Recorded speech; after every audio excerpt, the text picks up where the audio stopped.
So first of all, I'm just going to introduce myself. My name is Sallahudin Patel.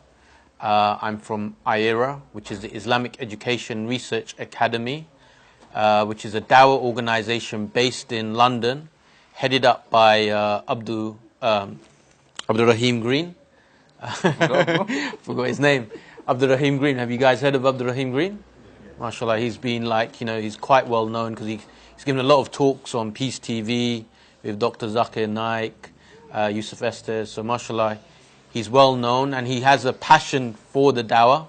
MashaAllah. So in 2009, they launched IERA, which is a dawah organization, which was basically to start the sort of mass movement on a grassroots level in the dawah, because he felt like there's a lot of activity that's going on, but he wants to basically consolidate it and basically, at the end of the day, just fulfill the hadith of the Prophet Muhammad sallallahu alaihi wasallam, where he said that, Islam will enter every home.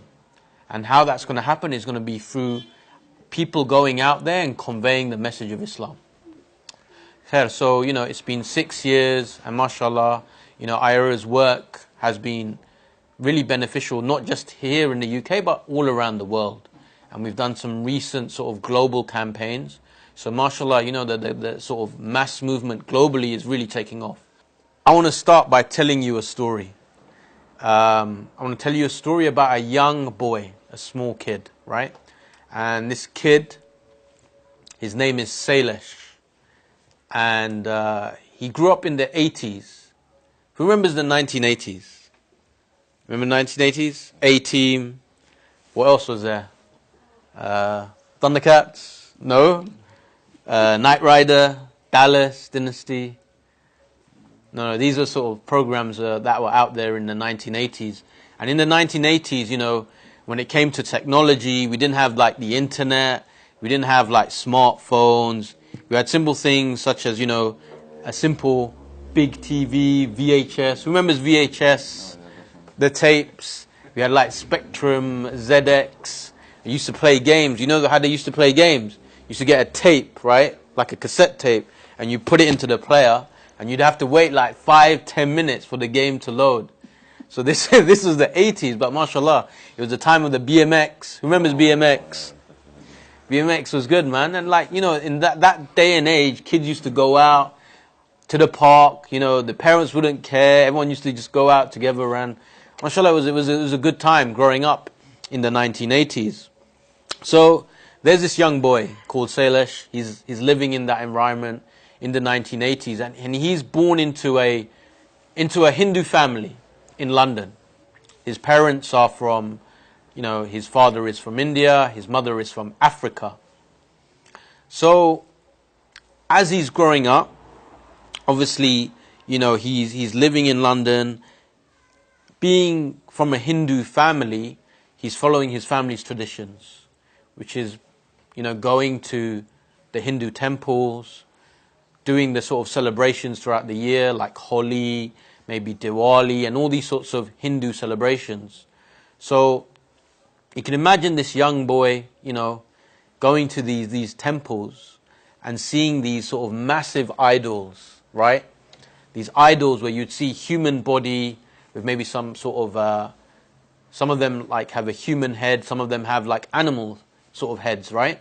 So there's this young boy living in the 80s, going to the temple, following his family tradition. And like some of the idols, I don't know if you've heard of any of the Hindu idols, like Shiva, Krishna, Ram, Sita. Heard of these names? Yeah. So these are sort of some of the idols that the Hindus sort of follow. So just like any young kid living in any sort of community in the family, he's following his family's traditions. He's trying to be a good person in terms of, upholding sort of good family values as well. So yeah, this boy, he grew up as a Hindu, and going to the temple, sometimes it would be frightening, because imagine I don't know if you've ever seen like an idol, yeah, probably goes up to this ceiling, yeah, massive idol. So a little kid looking up at this little idol, this massive idol, and this is what Hindus sort of project their worship towards. And just to give you a little sort of background into Hinduism, right? If you guys don't know, I mean, Hinduism is really the word Hinduism comes from a Persian word, which means those beyond the Indus Valley or the river Indus, right? So it's a Persian term. And Hinduism, it doesn't apply to just one type of sort of religion. There's many different branches of Hinduism, right? So there's not just one type. It's like almost saying, I follow monotheism. When you look at monotheism, in terms of the theology and the religions around the world, there's many different religions that fall into that. It's kind of like the same in Hinduism, right? So in India, this is mainly where the Hindus come from. You have over, they say, estimate about 1 billion people around the world now that are Hindus. And they make up about 14% of the world's population. So this is a big number, right? That confess to follow this religion. And it's the third largest religion in the world. So after Christianity, after Islam, it's Hinduism. So, there's a lot of people that follow this sort of, this religion. And just to give you some sort of history, when it comes to sort of Hinduism, the core belief in Hinduism is pantheism. And pantheism is basically what they believe is that God is within everything, or God is everything. So for example, that pillar there, God is within that pillar, or this whiteboard here, God is within the whiteboard. So basically they have this belief system that God is within the creation and is part of creation. And this is a core belief within Hinduism. Even though you have many different strains and branches of Hinduism, they all have this as a core belief. And within Hinduism, you have many different gods. And depending on the branch of Hinduism that you follow, they may confess to follow one god, or 10 gods, or hundreds of gods, or some people say 30 million gods, according to one of the strains of Hinduism. So it kind of varies, but they have this thing in common, which is pantheism. And they also believe in something called avatars. Who's seen the film Avatar? I thought so. So Avatar is that James Cameron film, right? And when it came out, it was like the biggest, the most expensive film after the Titanic.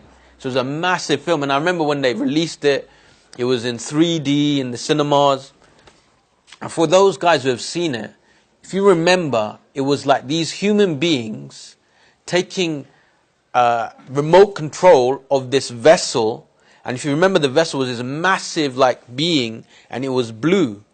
And that was really striking for me growing up as a Hindu, because if you look at the Hindu images, a lot of the idols like Shiva, Krishna, Vishnu, they're all in blue. And this term, they actually, the avatar term, they took from Hinduism. And it literally means, avatar literally means coming down. So what they believe in Hinduism is that God comes down in human form. A bit like, Christianity when they believe in Jesus. So this is what they believe in terms of their core beliefs. And this term is also known as anthropomorphism, right? Where God morphs into the creation. Also within the Hinduism, you have main texts. Like in, Christianity, you have the Bible, the Old Testament, the New Testament. In Islam, you have the Quran. When it comes to Hinduism, you have quite a few texts, but the main ones are the Vedas, right? And these are the oldest scriptures, the Vedic scriptures, and they're written in Sanskrit. Then after that, you have something called the Upanishads. And then after that, you have something known as the Mahabharata, and you have the Bhagavad Gita, right? So these are sort of the main core books of Hinduism. And the oldest sort of Veda is the Ring Veda. And now there's different discussions in terms of how old they believe this text to be. Some people say 10,000 BC.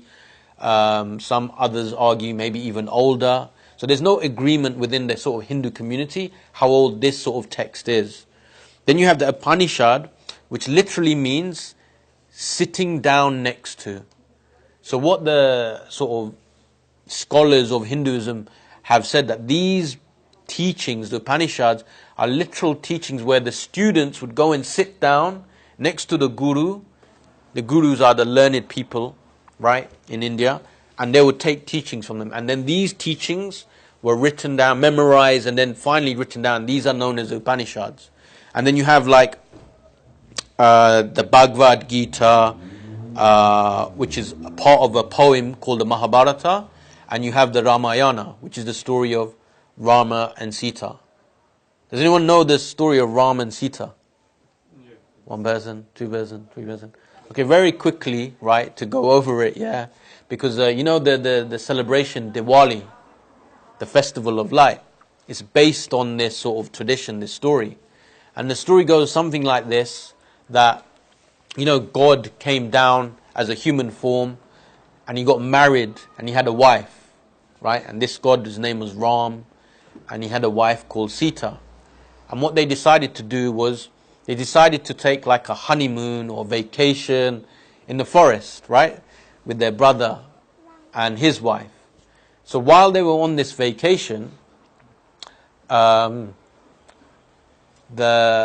wife of this god sees this deer, and she wants that deer because it's so beautiful. So the god goes out to try and capture this deer. But what he doesn't realize is this is a trick from the devil, right? So when he's going out there, he's distracted. What happens is the devil comes to his wife and then kidnaps his wife. So here you have like a devil kidnapping a god's wife, right? And abducting her and stealing her and taking her to a different island. So then this god Ram, he comes back and sees that his wife is missing. Right? So what's happened? Then he realizes what's happened, that this devil has taken his wife. So he enlists the help of this other god, which is a monkey god called Hanuman. You may have seen this, right? It's like it's a monkey sort of man. Like, when you hear about Darwinism and evolution, the in-between, the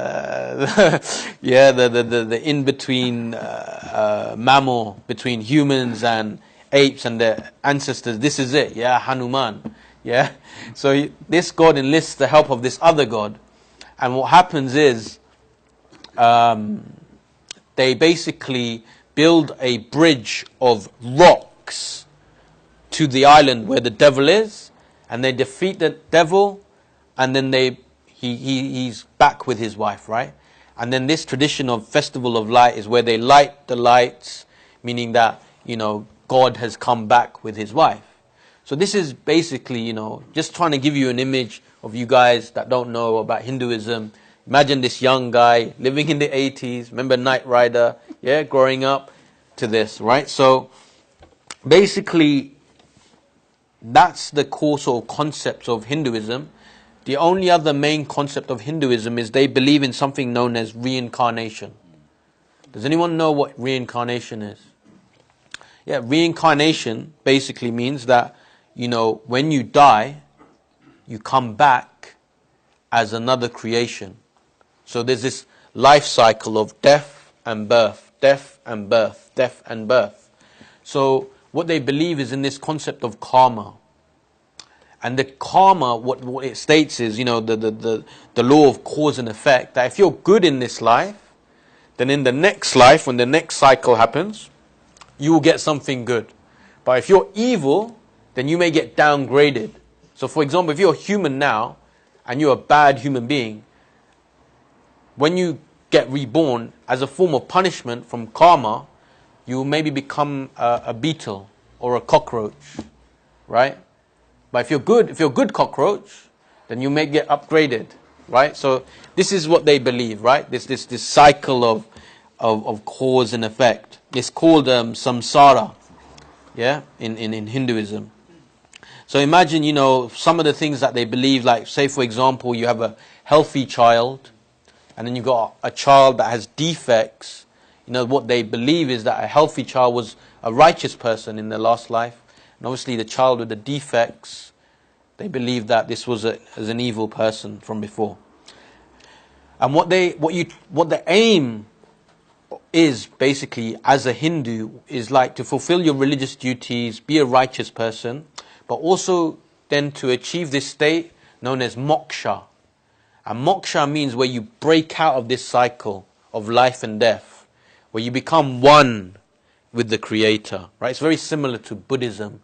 When you reach that state of enlightenment, right? You know, they do all these spiritual practice, Buddhists, and one of the reasons they do it, they believe that, you know, the Buddha, he did so much of this spirituality that he reached something called nirvana, right? Moksha, where he became one with the Creator. So this is what the sort of Hindus believe, right? In terms of a basic belief. So imagine this kid growing up in the 80s, you know, trying to rationalize these ideas. These ideas that God comes down as a man. There's many gods out there, you know, and not just there are many gods, but there are gods for each different specific purpose. For example, you would have a god of money, you'd have a god of war, you'd have a god of rain.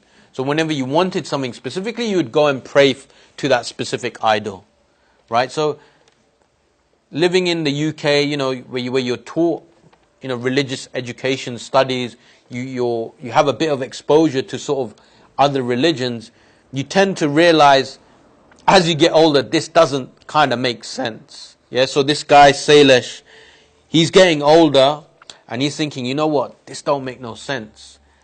You know, it doesn't make any sense. There's all these gods, and then God's a human being, and then you've got an idol in front of you, and you know, a man's made this idol. If he throws it onto the ground, right, the idol can't help itself. You know, like the prophets used to say. So, but the thing is, like, as human beings, like most human beings, what happens is that we continue to follow the traditions of our family. Even though it doesn't make any sense, you know, just to uphold our tradition, our identity, to be known within the community, you know, to be accepted, you just continue the traditions. So this boy, even though he rejected these sort of ideology, these concepts, he continued being identified as a Hindu. And then what happened is he grew up with a lot of Muslims around him. A lot of Muslims, like from secondary school, primary school, even at college. Yet he still continued to sort of identify himself as a Hindu. He would, you know, go to the odd sort of celebration like Diwali, massive temple, and celebrate with his family. And, you know, for him, you know, he was doing something good. Because when you obey your parents, when you follow your traditions of your community and your family, then you're doing something good, right? So this is how he sort of grew up. And then he went to college, and then he went to university. And this is when, you know, when you go to these places, you know, this is when he started thinking a lot more, and he came into sort of contact, or let's say information, about other religions. And the interesting story about Salish is that when he went to university, he had a close friend who was a Muslim that he went to school with. Now this close friend, very good family, right, in terms of very kind and like, you know, was very sort of righteous in that terms. They wanted to sort of convert this Christian boy that they knew. So he had a best friend who was a Christian, right? His name was Jason. And basically he was trying so many times, and he gave him many times dawah material. The concept of Islam, spoke to him, said like, you know, this is wrong, this is correct. So at the same time, Salish just happened to be there, right? He happened to be party to these sort of conversations. And then, you know, he asked for some dawah material, and dawah material was given to him. And when the dawah material was given to him, when this young boy or young man, he read Surah Al-Fatiha, where it talks about, you know, who our Lord is, and supplicating to Him, and who we ask help for, and to remain on the straight path, and reading about Surah Ikhlas, the concept of God, that there's only one God, who is eternal. He doesn't have any parents, He doesn't have any children, and there's nothing unlike to God. There's nothing that you could imagine of God. This started to make sense. It started to make sense to this young man. Like, wow, all these years, I've been living in London. He's thinking to himself, I've been around Muslims, but this is the first time that I've heard the message of Islam, and it makes so much sense. And when he compared it to Hinduism, the concept of, concept of God coming down as a man, God, there being many gods, this never made any sense, because what he understood, what he had within himself, what was driving him, is what we know as Muslims is programmed into every human being. It is that fitrah, that natural innate disposition to believe in your Creator. And inshallah, I'll be talking about this a lot more in the training session tomorrow. But he had that within him. So even though growing up, he rejected the concept of idol worship and Hinduism, he never rejected the concept of a Creator, because that was within him. And he would often talk to God, ask God for things. And this is the first time when he read about this in the Quran, it all made sense. Also, when he learnt about the Quran, the Quran, the final revelation of God, and compared it with the Vedas, the Bhagavad Gita, the Upanishads, that these texts, they hadn't been preserved. But whereas we know the Quran has been preserved, not only in an oral tradition, but from the text itself, right? Also there's proofs external to within the contents of the Quran that shows that this can only lead to one conclusion, that this is the divine speech of the Creator. And the message of the Quran is very simple. There is one God, worship Him alone, don't associate partners with Him, live a good righteous life. And then if you do, and through the mercy of your Lord, then maybe you will be granted paradise. What an amazing message. So then that started to fall in place. Then he also looked at the Prophet Muhammad sallallahu alaihi wasallam, the final messenger of God. And he looked at, the concept of messengers. Now this made sense. Not that God comes down as a man, but God chooses men to deliver the message. Starting from Adam all the way to the Prophet Muhammad sallallahu alaihi wasallam. So this finally made sense, right? And when you compared it with Hinduism, there was no contest. He knew, like I said, within himself, that this was the truth. And also when he looked, later on, when he was studying like Hinduism and Islam, and especially about the Prophet Muhammad sallallahu alaihi wasallam, what was interesting is, we know, like from the Christian sort of scriptures and the narrations and the Jewish narrations, that these people were waiting for a prophet, right? We know the Christians were waiting, it's in their text. We know that the Jews were waiting. But what was interesting is when you study the Vedic texts and the Upanishads, it talks about the Prophet Muhammad sallallahu alaihi wasallam. Imagine that. It talks about this man coming from Arabia, being a meat eater, having companions, and conveying the message of Islam to the rest of the world. His people being circumcised, his people calling the adhan. This is all mentioned in their scriptures. So that's it. That's like this, that's just the cherry on the cake, right? So, alhamdulillah, this young man, he decided enough is enough. This is the truth. So alhamdulillah, by the permission of Allah, he went to Regent's Park Mosque and he took his shahada. Allahu Akbar. And that person, Sallahudin Patel, he changed his name to Sallahudin Patel. And this is me conveying my message and my story to Islam.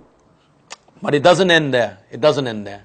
Right? This is where Allah, alhamdulillah, by the permission of Allah, I was guided to Islam. And what an amazing blessing. What an amazing blessing.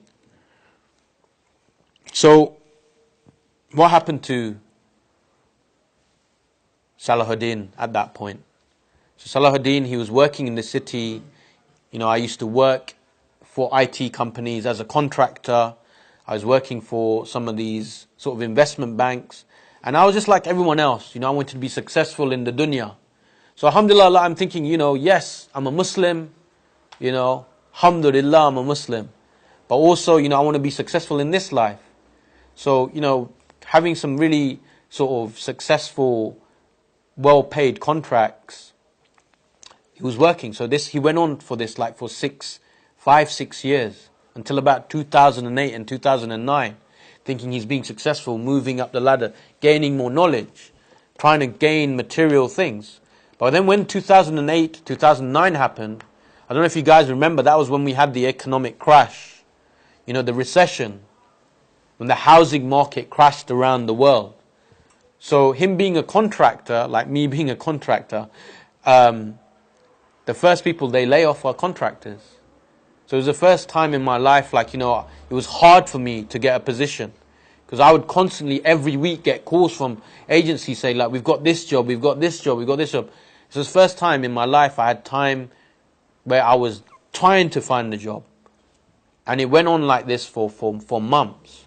And during that time, not being working and not being busy, not being distracted by the distractions of life, I realized something was missing in my life. Yes, I'm a Muslim. Yes, I'm making money. I've got a career. I'm working in the city. I'm saving some money. But something's still missing. And what I realized was, and it's my fault, no one else's fault, is when I became Muslim and I took my Shahada, I took my Islam from brothers that were not practicing. And mashallah, they were good people. I mean, they had good moral values. They stayed within the boundaries of Islam, right? But they weren't practicing. And I realized this is what was missing in my heart, this void. You know, this trying to chase for the dunya, going out there, chasing money, cars, all these material things. I thought, yes, if I go out there, gain these things, I'll fill this void. But in fact, the void was getting bigger and bigger. Why? Because I wasn't practicing. So I started to look into, you know, more into the religion of Islam back again. And realizing, you know, there are certain duties as a Muslim that we must do. Obviously the Salah, after taking the Shahada, being the first of them. So alhamdulillah, you know, I was going through that transformation where I think a lot of sort of Muslims go through. You know, you go through an age where you're not really practicing, but then alhamdulillah, you know, people then after some time come back to the masajid, they start practicing. And it was about this time in 2009 that my sister, she was a practicing Hindu, and she was in Leicester, she was at university. She was studying microbiology, something like this. And she wanted to be a teacher. And she had finished her master's, so she was moving back home. And I remember, like, when she moved back home, I was happy because, you know, it's been like good number of years that she was away from home. But I distinctively remember, like, subhanallah, you know, I'm finding more and more about Islam. I'm starting to practice. And obviously the first people you're concerned about is your family, your immediate family, right? So I remember having a conversation with her and saying, like, you know, why are you following Hinduism? You know, is it because, you know, your parents follow Hinduism? What about, you know, everyone else around the world? Like, what are they supposed to like? Because we're all human beings. Isn't there something that applies to all of us? And like, I remember she didn't say anything. And alhamdulillah, you know, what happened was she had a good Muslim friend, mashallah. Unlike me, she had a good practicing sister. And one of the sisters she had was a sort of volunteer for Al-Maghrib. And she was invited one day to one of these weekend seminars. I remember her going there and she was worried. And she said, look, can you come with me on the Friday? Because the Friday evening they have a free course, like a free taster. So if you like it, then you can sign up for the course. So I remember going and I was listening to the sheikh. He was from Egypt. mashallah. And yeah, I told her, look, if you have any questions, don't be scared, just ask him, be straight up. And that was it, that was on a Friday. So she went back on the Saturday and Sunday, I didn't go. I hadn't signed up. And I remember like receiving a text message, and what I found out afterwards was, you know the sheikh, yeah? The sheikh, I remember he telling me this story, like a couple of years afterwards. He was saying, I remember going to that course, I think it was called The Eternal Journey. It's talking about the Sirat, you know, in the hereafter, before you get to paradise, and the gates of paradise. And you're saying, I remember looking at the sisters, and all the sisters, they were all wearing hijab, except for one sister. And you know, he was saying to himself, subhanAllah, look at this one sister, she's not wearing hijab. What can I say? What can I do? And then, you know, in these courses, they have a Q&A session with just the sisters. So my sister started asking questions. And he quickly realized that she's not a Muslim. So then he turned the table on her, reversed the question, and just asked the Lord, why don't you not believe? Something along those lines. And then he invited her to take the Shahada. Allahu Akbar, she took the Shahada. Imagine in front of all these, like, I don't know how many, 100 sisters or something. Allahu Akbar, yeah? And then I get the text message that she's taking Shahada. And the Sheikh was telling me, subhanAllah, look at me. I was judging that sister for not having hijab. But she wasn't even Muslim. Allah put her in front of me so I could accept the Shahada. Allahu Akbar. So like, you know, that was like 2009, 2010 time. So alhamdulillah, you know, having two people in the family that are practicing makes so much difference. It's such a big help, you know. And I remember that's when, like, she's been a rock, mashallah. And I remember in 2010, IERA launched their first new Muslim retreats. And she was invited by her friends. So obviously, she told me, look, let's go together, let's check it out. And these new Muslim retreats are 4-day retreats where you go out, you go away from the dunya. They're Milton Keynes. And mashallah, you know, it's an amazing sort of experience where you just focus on the ibadah of Allah, focus on the basics. You have this amazing brotherhood. And for me, it was a life changer, and for my sister. And that's how I started learning about IERA and the work that they do. I started getting involved sort of in the sort of work that they do. And this is where we are today. So, you know, alhamdulillah, I'm instructor for IERA. I go out there, train people. I've been around the world, you know, training people how to convey the message of Islam. Because for me, it's so important, right? Me coming from that background and realizing, like, you know, the importance of dawah. And, you know, a lot of, like, communities that I speak to, especially in the UK, they're like from Asian, Indian, Pakistani background, Bangladeshi background. And I tell them, listen, subhanAllah, and they do a lot of work where they call, you know, the Muslims back to the community, look, come back and worship, you know, in the masajid, and they do a lot of dars, and it's amazing work here, mashallah. A lot of people, of the brothers, have come back and started practicing. But I also remind them, subhanAllah, you know, the story of Taif and the Prophet Muhammad sallallahu alaihi wasallam. It really applies to them, right? Specifically to the Muslims of the sub-Asian continent. Why? Because when the Prophet sallallahu alaihi wasallam went to Taif, what happened? They stoned him, right? They stoned him to the extent that he was bleeding and his sandals were stuck to his feet. Yeah? And the angels came, and what did they say to the Prophet ﷺ? What did the angels? Yes. He said, give us the command. And the Prophet ﷺ said, no. No. Maybe from their future generations, they may be righteous. And this was the wisdom of the Prophet Muhammad ﷺ, right? And now, look at this, right? In India, where the first sort of Muslims was a place called Sindh.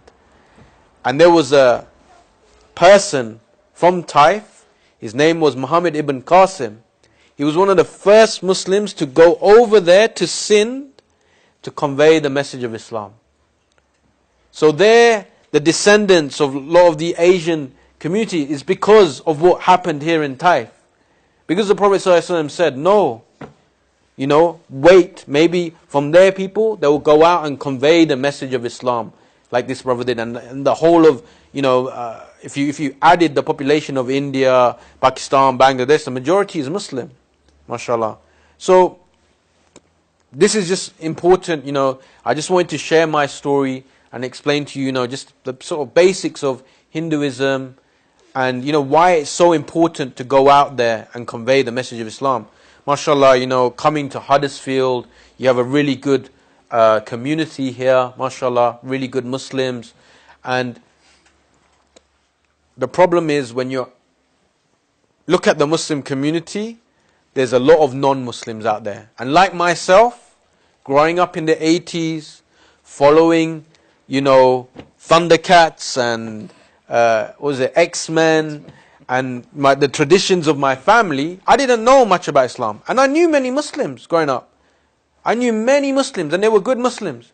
But no one conveyed the message of Islam to me. It was only until someone gave me the message, it's like, the light bulb clicked. And there's millions of people like me out there. So this weekend, what we've decided to do is to do a program here in Huddersfield, because it's about time that, inshallah, I know the brothers are active here, but I thought, maybe we can get more of the community involved, because it's our duty, like the brother explained in the khutbah today, mashallah, that, if you're going to be here in a non-Muslim land, you have to go out and convey the message. A lot of these people that you call your friends, your work colleagues, you go out and socialize with, your kids play with their kids. What kind of friend are you that when it comes to the day of judgment, Allah is going to ask these people, did you worship me? And they'll say, no. Why not? Didn't the message of Islam come to you? No. Why not? Weren't any Muslims around you? Yeah. I had hundreds of Muslims around me.